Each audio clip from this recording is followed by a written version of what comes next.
ಪ್ರಿಯ ವೀಕ್ಷಕರೇ, ನಾನು ನಿಮ್ಮ ಭೂಮಿ.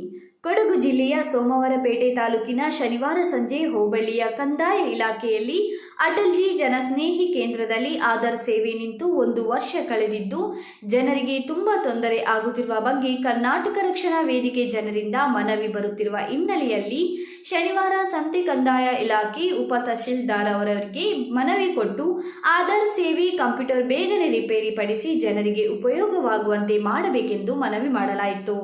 ಹಾಗೂ ಈಗ ಜನರು ಆಧಾರ್ ಸೇವೆ ಮಾಡಿಸಲು ಅರಕಲಗೂಡು ಹಾಗೂ ಸೋಮವಾರಪೇಟೆಗೆ ಹೋಗುವ ಸ್ಥಿತಿ ನಿರ್ಮಾಣವಾಗಿದೆ.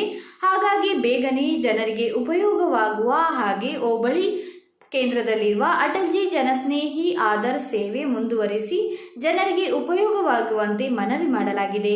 ಈ ಸಂದರ್ಭದಲ್ಲಿ ಕರ್ನಾಟಕ ರಕ್ಷಣಾ ವೇದಿಕೆ ಸೋಮವಾರಪೇಟೆ ತಾಲೂಕು ಅಧ್ಯಕ್ಷರಾದ ಫ್ರಾನ್ಸಿಸ್ ಡಿಸೋಜರ್ ಅವರು ಹಾಗೂ ಸೋಮವಾರಪೇಟೆ ತಾಲೂಕು ಕಾರ್ಯದರ್ಶಿಗಳಾದ ರಾಮನಹಳ್ಳಿ ಪ್ರವೀಣ್ ರವರು ಹಾಗೂ ರಾಮನಹಳ್ಳಿ ಘಟಕ ಉಪಾಧ್ಯಕ್ಷರಾದ ರಕ್ಷಿತ್ ಹಾಗೂ ಮೋಹನ್ ಹಾಗೂ ರಂಜಿತ್ ಹಾಗೂ ಕರವೇ ಕಾರ್ಯಕರ್ತರು ಭಾಗವಹಿಸಿದ್ದರು.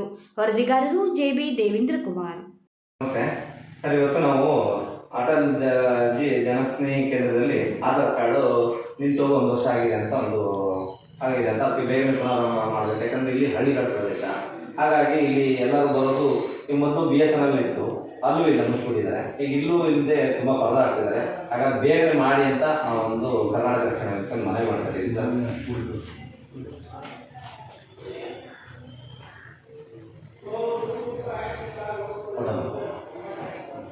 ಧನ್ಯವಾದ.